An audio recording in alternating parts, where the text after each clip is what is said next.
implications expected thereof. I'll start off with the news center for you this morning. Ghana makes history as Kimberly Process chair.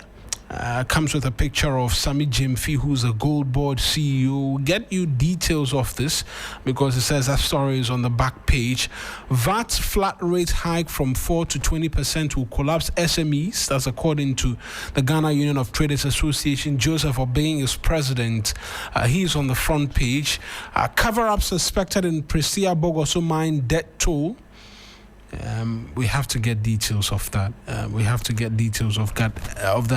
Ghana unveils ambitious plan to lead gaming industry and champion indigenous ownership.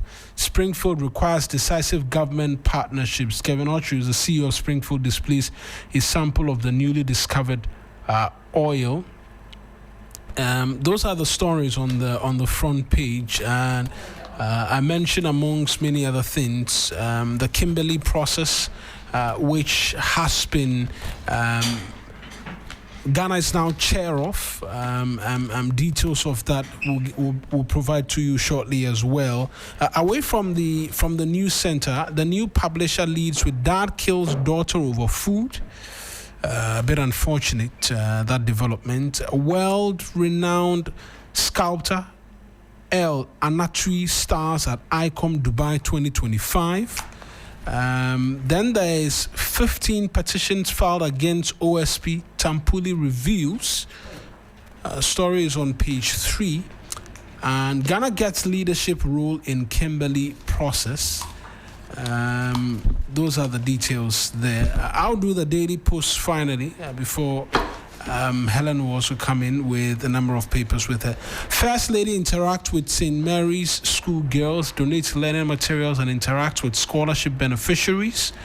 Hypertension, diabetes driving rising health costs. Dr. Entry calls for innovative financing approaches. Ghana appointed as vice chair for 2026 and chair for 2027. Kimberly Process, the CEO of Goldboard, Sami Jimfi Esquire, flying Ghana's flag in the international arena. And then on the back page, I like to always show you what it is that the Daily Post has. The Bahamas at the celebration of Ghanasco at 65. Comes with a picture of the president and his wife, all quite some color. I see the education minister as well. I see John Jenapo, who's the minister for energy. I see the deputy minister for roads and highways as well in that picture. It does come off as a very colorful event from over the weekend. Helen, you have some papers as well. I do indeed. Good morning. How are we doing, Marina? We're well. Nice one. The Overseer newspaper this morning, this one has caught my attention. You recall when the presidency opened up itself to officially receiving prophecies? Yeah. Oh, they said the prophecy, It was hovering them, and they so they said the disasters and the evil ones are enough. Also for mamas and also for papas. Do you have any other variety? What about the good news prophecies? We want more of that. But the front page of the Overseer says, the prophecies of disasters and evil are enough. Use your offices to declare good things upon Ghana. Elvis Ifriye Ankara is pictured there. When we get into the meat of it all, I'll read out the full story. It's captured on page 4. Because we've got the presidential envoy responsible for interfaith and ecumenical bodies. Hey. Yeah, ecumenical. It's not easy. They said the bad prophecy is not also. Let's hear some good news. But sticking with the front page of the Overseer, Akwetia, Nigerian fugitive arrested over alleged killing of FRCS officer and daughter. Unfortunate. Accra Kumasi Highway will become central spine of Ghana's economy. Honorable Kasiela to force in there speaking. And this one captured on page 3. We must build healthy men if we want healthy families and productive homes. Nana Oyebampo is also pictured here on the front page, and she's the Deputy Chief of Staff. Ghana appointed as Vice Chair for 2026 and Chair for 2027 of the Kimberly Process. NATO, she dismisses claims by Greater Accra NPP Chairman. What are those claims? We'll certainly be getting into that. The Daily Gist this morning. Gold board boss storms 2025 Dubai Precious Metals Confab. Sami Jemfi pictured here on the front page. Myth playing games with 2024 audit report. Interesting one there. Conflict of interest rocks GRA. Shraj probes 3 companies over corruption deals. Mahama running bloated government with fat salaries. Samuel Abu Jinapon on the minority side arguing, and I think I listened to him on this particular score talking about the sheer numbers. So it says it looks lean if you don't examine it carefully, but once you open up Pandora's box, it's actually a bloated governmental staff. That's according to him. I think we played that on Friday or so. Yeah. Natoshi hijacks Kennedy Ejapong's campaign. Full story on page 2. And Anas's baby mama pops up in OSP. That's got to do with the SML case. Interesting. President cuts short for sports complex for Ganasco at 65. That's it for the Daily Gist. A number of stories of interest. I think I'll start with the new publisher, which says 15 petition filed against the OSP. That's according to Al-Hassan Tampuli, who reveals this. The story is by Jessica Mawena Hology, and it reads that former Deputy Transport Minister and Member of Parliament for Kushegu Al-Hassan Tampuli has revealed that 15 petitions have been filed to remove Special Prosecutor Kisi Jabin from office. He made this disclosure over the weekend on Newsfile while discussing the ongoing controversy surrounding the former Finance Minister Ken Ofori-Atta and the OSP. Tampuli suggested that the rising number of petitions shows growing dissatisfaction with how the Special Prosecutor is handling high-profile cases. Now, according to him, currently there are about 15 petitions for the removal of the Special Prosecutor under President Mahama. He questioned whether President Akufo-Addo should be held responsible for the situation. Tampuli also expressed serious concerns about the OSP's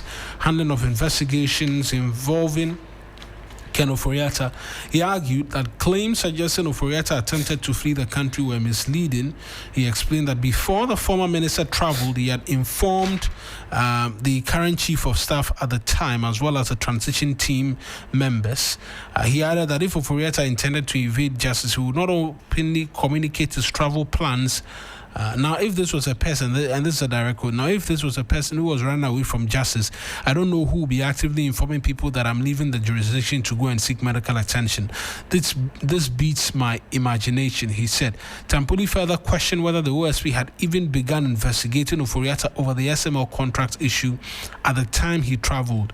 He argued that if the OSP considered him a suspect, it should have followed the standard procedure of collaborating with state agencies to restrict his movements. He asked, at the time that Ofori-Atta was leaving town, was the OSP investigating him on the SMO issue? If he was, did he actively seek the cooperation of any agency or state to prevent Ken from traveling?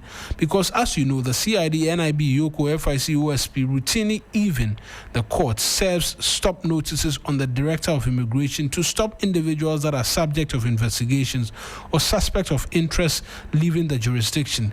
If he did, how did he do it?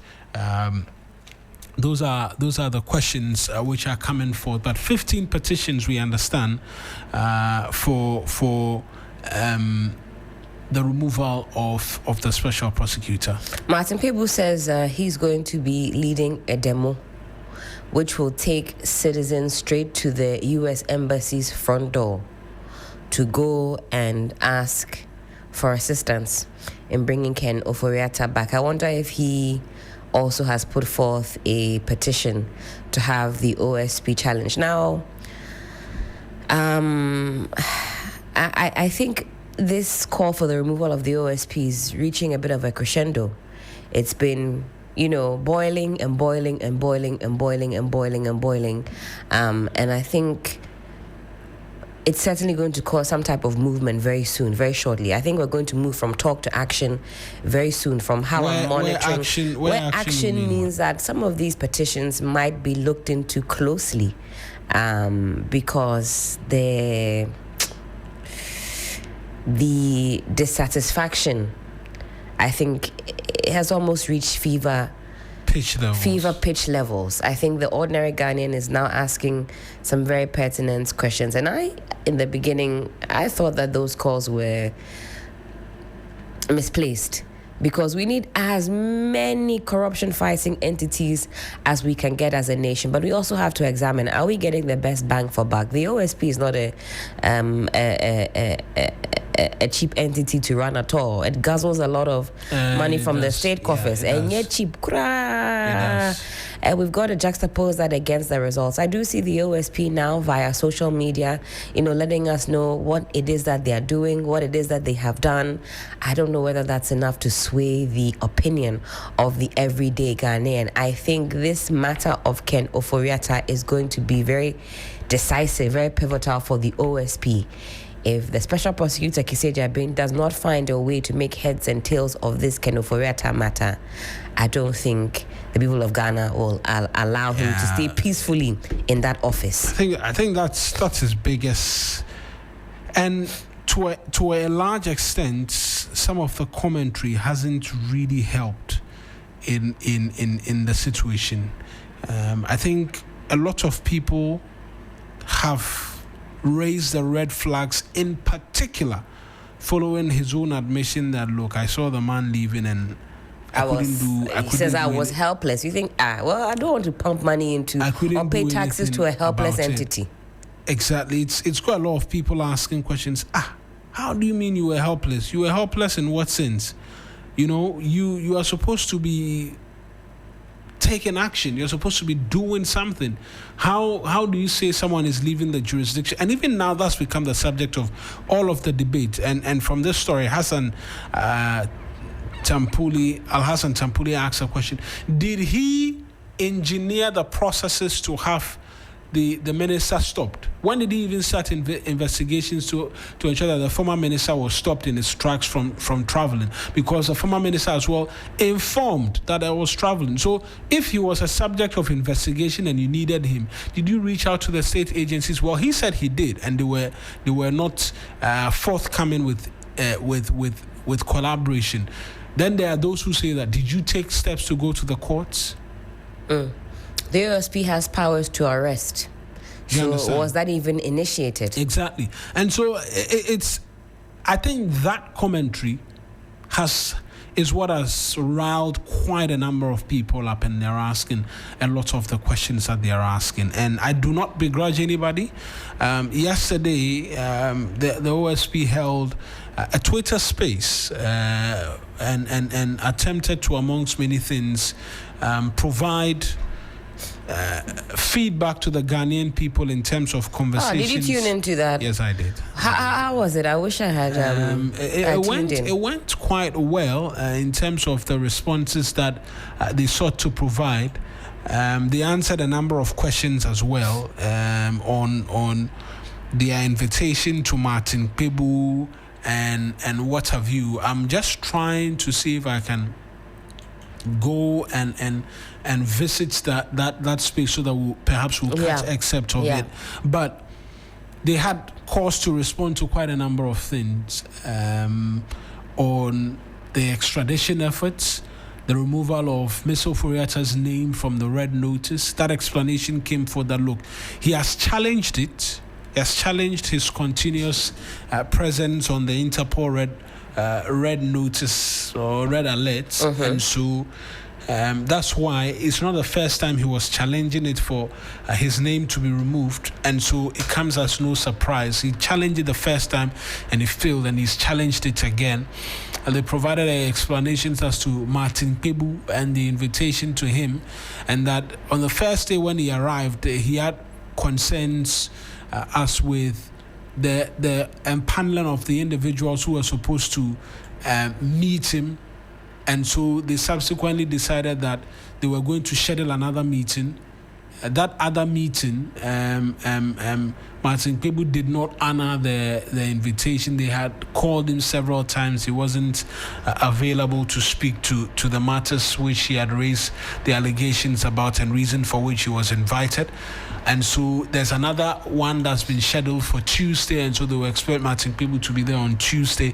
And so quite a number of issues. There was former Tamale Central Member of Parliament as well, Inusaf Hussein, who was on the space as well, was answering a number of questions. And so it was quite a conversation. What did he say about this allegation that he watched on as Kenneth Oyata? Interestingly, there was no question on that. Because everybody is saying, well, we see the efforts now, but what about that pivotal moment when, you allowed the former Honorable Finance Minister to slip through our fingers?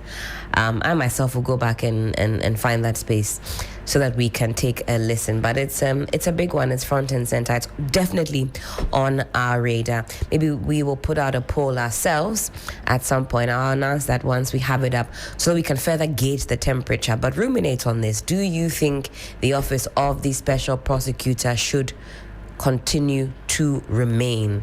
What are your thoughts on that? It's a huge question to ask. Yes. Do you think huge question.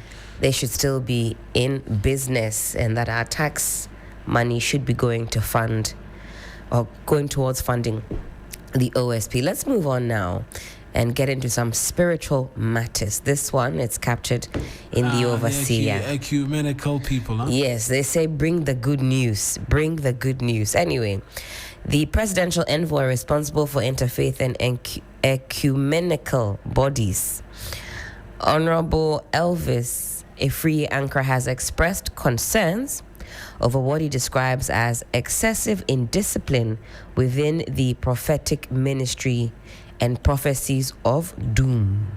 He noted that while the prophetic ministry and prophecies are integral to the Christian faith, some individuals are abusing these through manipulation and extortion. He was speaking as the guest of honor at the Thanksgiving service of the Maiden Ecumenical Convention organized by the Christian Council of Ghana, CCG, on Sunday, November 16th, 2025. He emphasized that prophets in Ghana must begin prophesying about the nation's prosperity. I agree. He asserted that Ghana can join the ranks of nations that have flourished financially, socially, and spiritually. He stated that we believe in prophecy and the prophetic ministry, acknowledging it as the highest ministries that demands respect. However, he also stressed that prophecy must be exercised within the context of Scripture. The special envoy noted that while prophets may foresee disasters and terrible visions, they should utilize their offices to declare positive outcomes for Ghana. Ghana can emulate the success of Malaysia, South Korea, or Singapore, he added, highlighting that Ghana has the highest GDP amongst those countries. So I suppose once they opened up that portal, they ended up getting a flurry of prophecies, sadly, a bulk of which are simply just too bad. Disaster, evil, doom, gloom. Come on, we want to hear something that is a bit more positive. Absolutely. I think we can take a listen to some brief excerpt of that space by the Office of the Special Prosecutor yesterday. Here's Samuel Daku speaking to the conversations in relation to Martin Kpebu and answering a host of other questions. The Attorney General, and the Attorney General will have to process it. If it were to be the other agencies, the Attorney General will do it himself because they will have to submit their The document best to the in the Attorney morning General is on anyway. And the Attorney General will have to 92.7 review it Sunrise and all on that. 3 So FM. I think that is really the understanding that we have to have. And the two, the Office of the Special Prosecutor and Attorney General would have to work hand in hand. They are not enemies. They are not competing. Everyone is, the OSP is exercising power of the Attorney General only in respect of corruption mandate. I think that is clever. I don't know when Honorable Fuseni will bring clever thoughts to it. And then... there's another question on conflict of interest and whether or not... I was coming to that before the Honorable comes in, but I think it had to do with Martin Kpebu. People must stick to the facts, right? And this is a matter that we shied away to want to talk about it because you also don't want to give people too much attention when they don't really need it or it's not healthy. We are a law enforcement agency and a prosecutorial body. We are bound by law to do our work. We are to investigate as a primary investigator of corruption and corruption-related offenses in Ghana. What I think he did was specific allegations. He made specific allegations. So it has nothing to do with incompetence. As for freedom of speech, everybody has it. So when he talks about incompetence, it's not a subject that will even bother anyone at the office of the special prosecutor, because he himself, what is the competence? You remember he's had the opportunity to work on ORA and all that, and we have seen the outcome that said that half of the things were just rumors and all that. So, to be honest with you, incompetence has never been a reason why the OSP would invite Martin Pebu. The reason why the OSP has invited Martin Pebu is that he has made specific allegations of corruption against the SP and against the office. So the office is not investigating any other matter except corruption allegation. And what is this corruption allegation? One of them, I'm told, is that he said that the office has connived with Ken Ofori-Atta. Not that he has deduced, not that he thinks if you put one or two together, the office has connived. He made categorical statement, and I'm told twice or something, that the office has connived. And he made specific allegation that the special prosecutor is corrupt in things that he had done.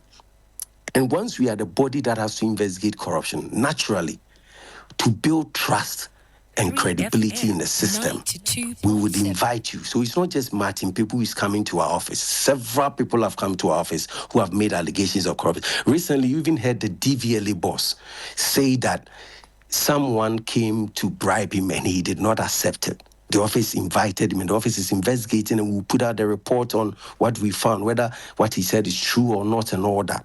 So when you make specific allegations of corruption, the office will go into it. Now, when the office is going into it, that's why I said that we must separate the head of the agency from the agency. People think that the office is all about, say, Honorable Kisi Ejapen. No. The office has a deputy special prosecutor. It has directors equivalent to the rank of commissioners of police. It has divisions. It's a whole institution. So that institution will go through the thing. It doesn't mean that Kisi Ejapen is the one. So I've heard that there was this propaganda that had gone on, and especially his first appearance, he had said several things which were untrue, but the office thought it was not necessary. Don't give it too much attention, ignore it, and so we decided not to even respond to it. But the office, if he would tell you, when he went there, he didn't see Kisi Ejapen as part of the process. Even the letter inviting him, it was not signed by Kisi Ejapen, nor even the deputy. It was not signed. So there is nothing like Kisi Ejapen involved in this process. It's a special team that has been set up to go into allegations of corruption. And some people have said that it will mean being a judge in your own court. And I'm like, let me give you a typical example. So someone makes allegations against the Vice Chancellor of University of Ghana. You think that they will go and call UPSA to come and sit down and go into it? Allegations have been made in the fire service against the head of the fire service. They will go and call immigration to come and look into it. No. Allegations are made against the IGP or a police officer. You think that they will go and give? No. The institution with the primary duty would have to go into, because they are not the final determinant of the facts that they will bring out. If the OSP was the one going to pronounce guilt and all that, then we would understand the issue about conflict and all that. Yes, it is true that it's the head that the allegation has been made against, but it's also true that it's not the head that is doing the investigation or that is going into the matter. And it will not be the first time that institutions will go into. That is why we follow specific processes and rules. When he came and raised specific allegations that he did not want a particular investigator to be part of it, the OSP obliged him and invited him to come, I think on Friday. Even on Friday, he did not pick his course. The whole of Friday, Mr. Pebu did not pick his call, although messages have been gone to him and he had picked and said and talked undertone that he was at a program. They called him almost 15 times on Friday. He didn't show up. And now a new invite has gone to him to report on Tuesday. So what matters is the due process. We are giving him all the chance to be able to convince Ghanaians that the special prosecutor is corrupt as he is alleged, to show Ghanaians that indeed the special prosecutor of the office has connived with Mr. Oforiatta for him not to come together. That's all the office is doing. So that at the end of the day, there is clarity. And so that at the end of the day, there's integrity in the anti-corruption space. And then the last one has to do with, I think, Kate, you had said that the office had said it was powerless. And I think the special prosecutor and myself yesterday had an opportunity on Joy to respond to it and say that you must understand what he has said in context that 3FM 92.7 under the previous regime, there was it was as if there was a standing order for state institutions not to cooperate with the OSP. And so he had said that the lack of cooperation from state institutions had meant that even if he was going to do something, there was no cooperation. And I'd given an example of where people have said that we have police powers and the rest, but we rely on police and the army to do our operations. And we've been in office where police and soldiers have been asked to return to their base. Yes, OSP. Soldiers and police were asked to return to their base. So OSP was without protection. And he says, saying that the things that you need to do the work, I did not have to be able to do the work. And I'd also explained that. So, Sammy. Yes, Honorable. Yeah, so I said that they had operational independence and institutional independence. And I've been challenged by the PA to Justice Symes Rai. I don't know whether. And so just accept, I'm not sure we can do a full listening of that entire conversation again, but that's some of the questions you asked being answered. You asked a question on powerless. Has that been answered? Because it was one of the many things he was speaking to before Yunus Husseini, private legal practitioner, also came in. I mean, this wouldn't be the first time that the OSP, by way of the SP, is calling themselves Lone Ranger. You recall that infamous press conference where he said he's a lonely bird. I think that's just a reiteration of that. Ankwanoma. If you say that other state agencies during the period in which President Akufo-Addo was the president, there seemed to be some type of gag order or some type of restraints, put in place so that there was no cooperation. I think he's reiterating that point that, well, the special prosecutor has been alone, seemingly, in some of these fights, some of these high-profile corruption fights. So I think some context has been put towards those words. But we live to see how far will these 15 petitions go. We'll see. Some of these demonstrations that we are now privy to that should be taking place any day now. We'll see. We'll see. A bit more in terms of stories from the papers as well. This one is still on page 4 of the Overseer newspaper. Natoshi dismisses claims by Greater Accra NPP Chairman Honorable Irene Natoshi Addo has firmly denied allegations, suggesting she made comments about the New Patriotic Party's performance in the 2024 general elections in the Greater Accra region. A statement issued on her behalf by Kwesi Kwarteng Esquire, campaign spokesperson for Honorable Kennedy Ohene-Japon, describes the claims contained in a recent press release by the Greater Accra Regional Chairman as completely untrue and misleading. According to the statement, Natoshi has never issued any remarks regarding the party's electoral fortunes as alleged. It stressed that the assertions were entirely fabricated and not grounded in any verified information.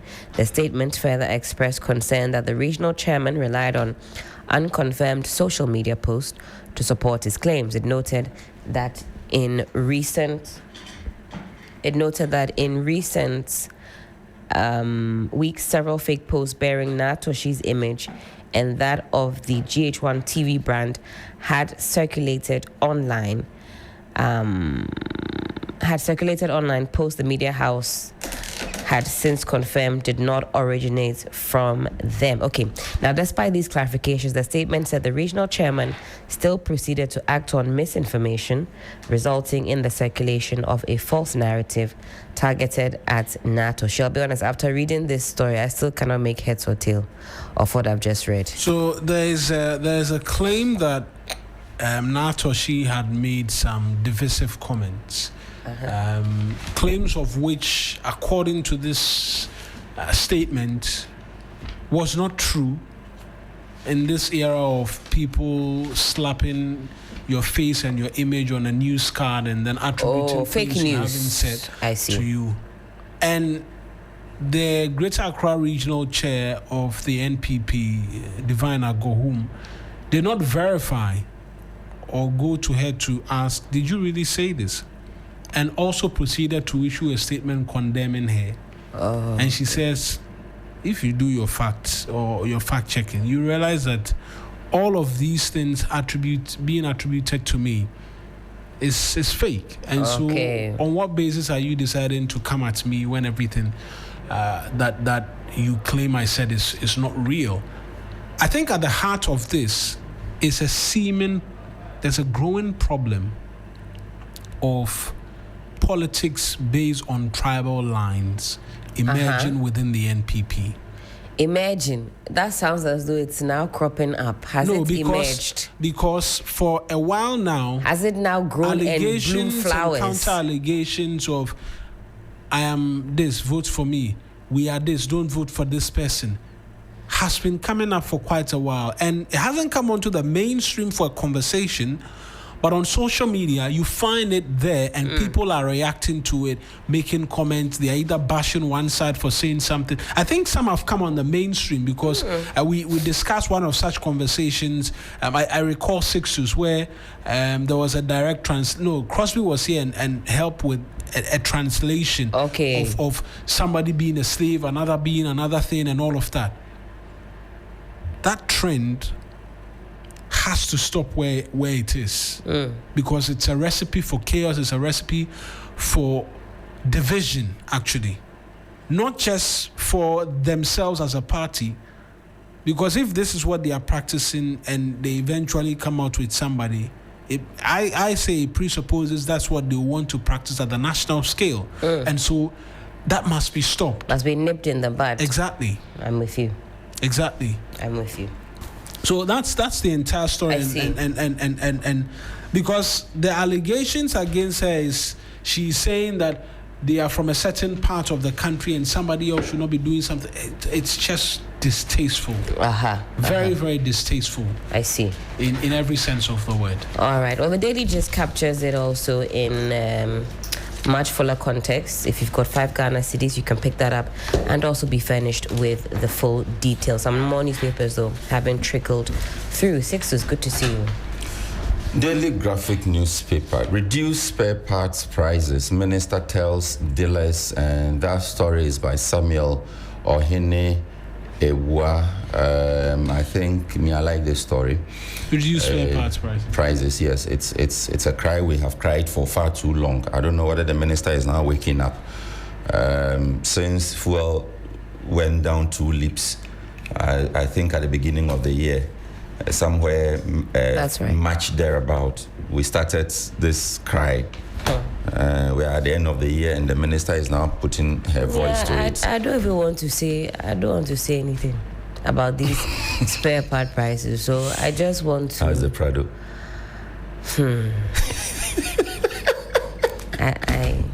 I'll be okay. Helena. I'll be okay. So the minister responsible for trade and agribusiness and industry, Elizabeth Ofosu-Ejari, has held a crucial meeting with the leadership of the Ghana Union of Traders Association, spare parts dealers and transport operators to address the persistent irregularities and recent hikes in the prices of spare parts across major markets. Well, Madam Minister, well done, but you should have done this long ago, really. Construction of Tamale Water Project to begin next year. And you have President Akufo-Addo. We played that voice in our news this morning. The president gave an explanation as to why the Tamale people and the schools around there are struggling with water. So by next year, or from next year, some action will be seen there. Rubber industry hails decision to stop raw exports. Graphic business Stanbic Bank breakfast meeting tomorrow. And that's it for the front page of the Daily Graphic newspaper. At the back page of the Daily Graphic newspaper, you have Summer Text Asante Kotoko share spoils. You have hearts held to goalless draw by young apostles. And you have the league table there, Ghana Premier League table. It's there.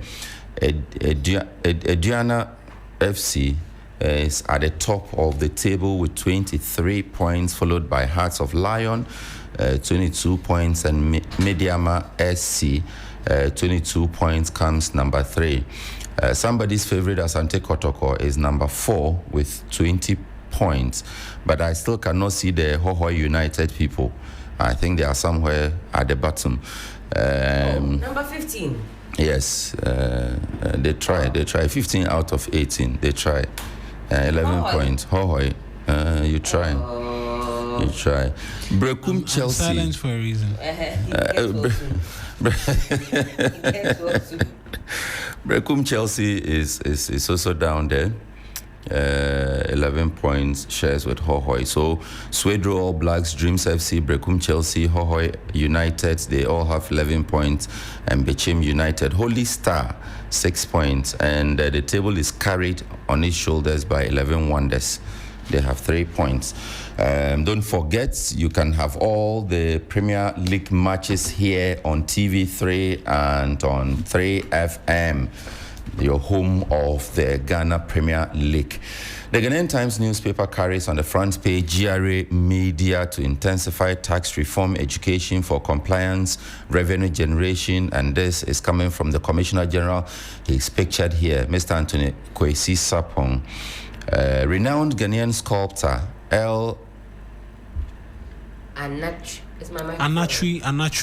Anatri shines at ICOM Dubai 2025. I think I missed that story on the Daily Graphic newspaper. Yes. So actually, forgive me, Daily Graphic has also headlined that on the front page. You see it. That's right. Yes, it's there. So it's on both papers, Ghanaian Times and Daily Graphic newspaper. And back to the Ghanaian Times newspaper, it says, Afoko urges youth to speak up, shape national progress. Mr. Afoko, it's on see some action.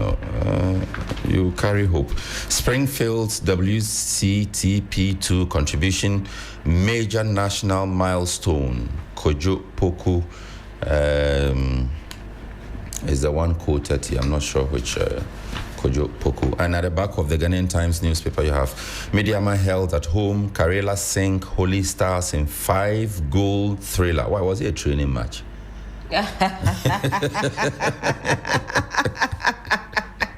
Close memory. Was it a training session? 5-0. Why? Yeah. Oh. But 5-0 is it's a fair result. It's normal, eh? It's a fair result. Not normal, but it's a fair result in a football game. When it goes Karela, 9. Holy Stars. Wow. 5. Mediama defender in yellow. His name is not. Let's start writing their names. So let's hype them.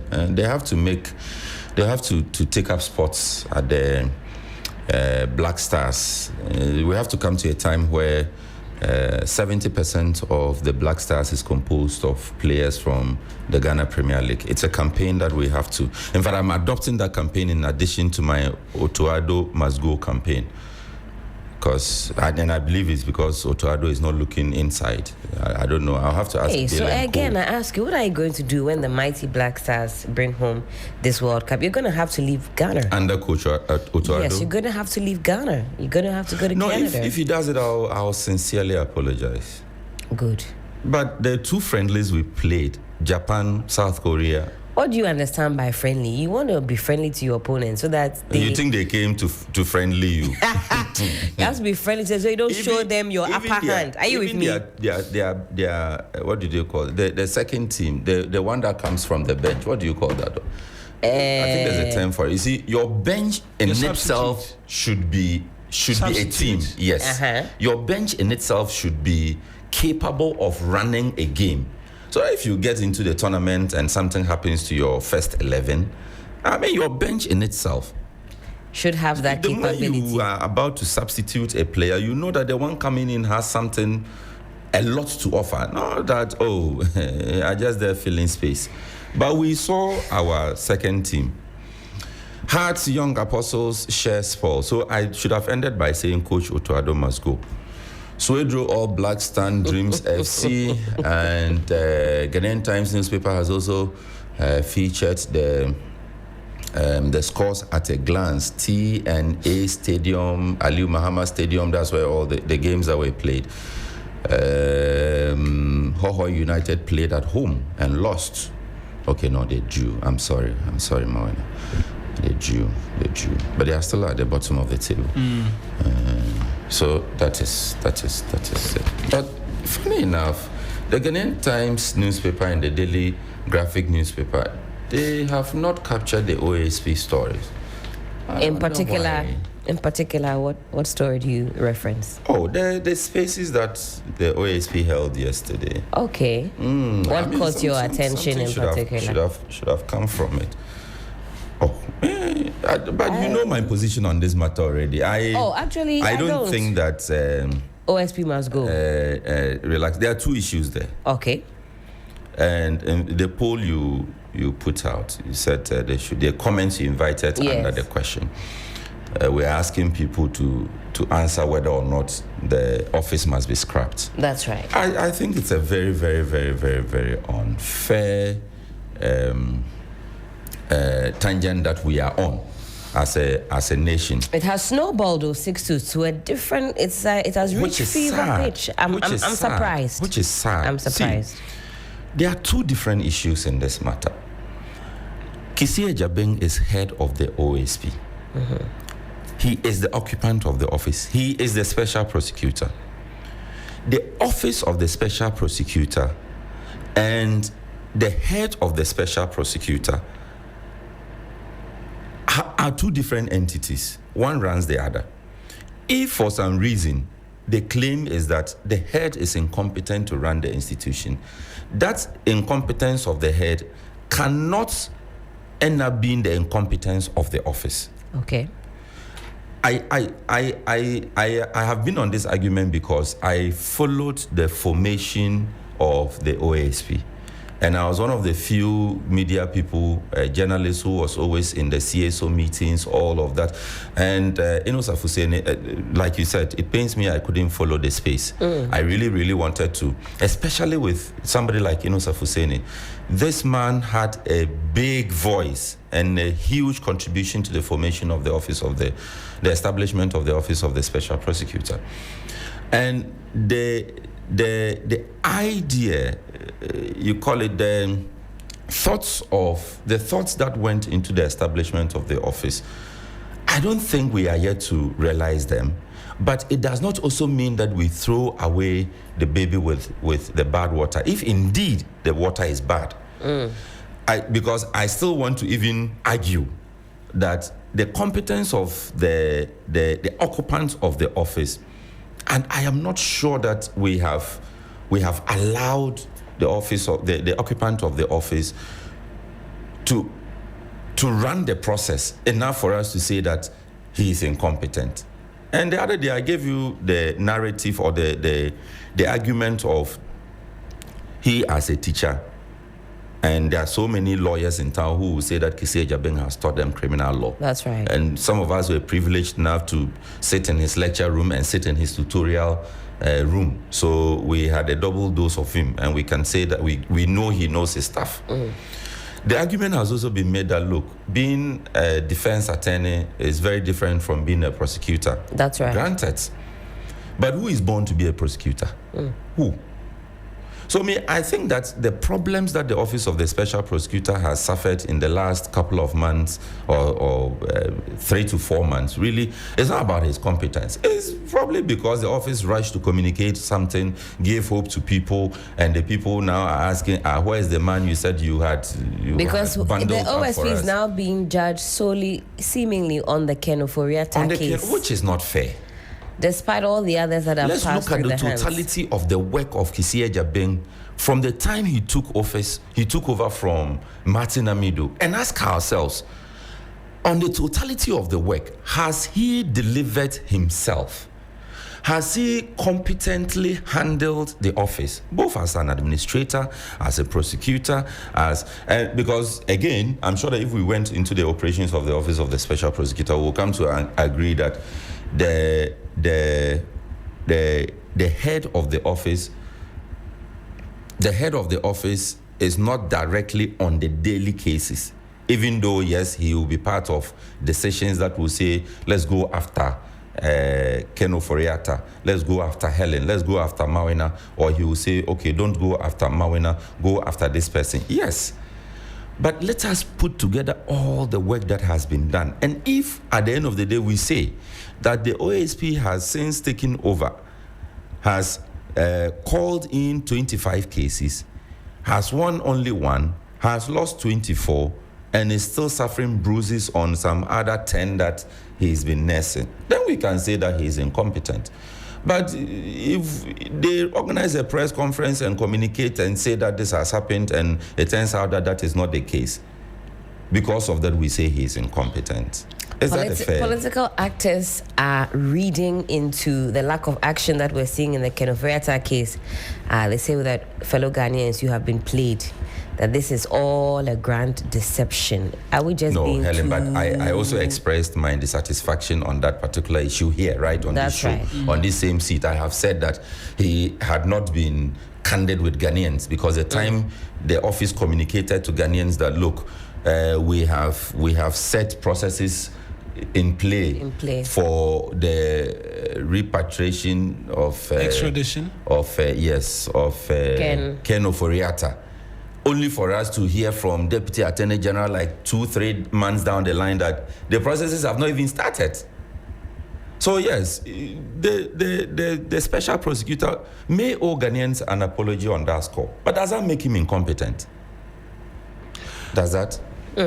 And we'll have to wrap up on the review segment now, because it's 7:28. I just wanted to draw attention to his own commentary about helplessness and all of that, and where that leaves everybody else in terms of this Ken Ofori-Atta saga. Because without a doubt, this particular case and involving SML and Ms. Ofori-Atta, to many, is make or break for him, no matter where you look at it from.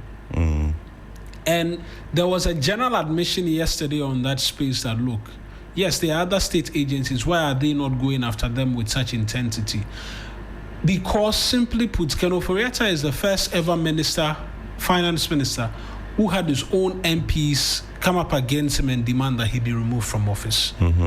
He is a finance minister who, in recent memory, and in recorded history with social media, where the Ghanaian economy tanked, and Gen Zs, being Gen Zs as they are, have this etched in their minds. He was minister when there was DDEP and people's investment was wiped away. And so for all of that, people want to see some action against him.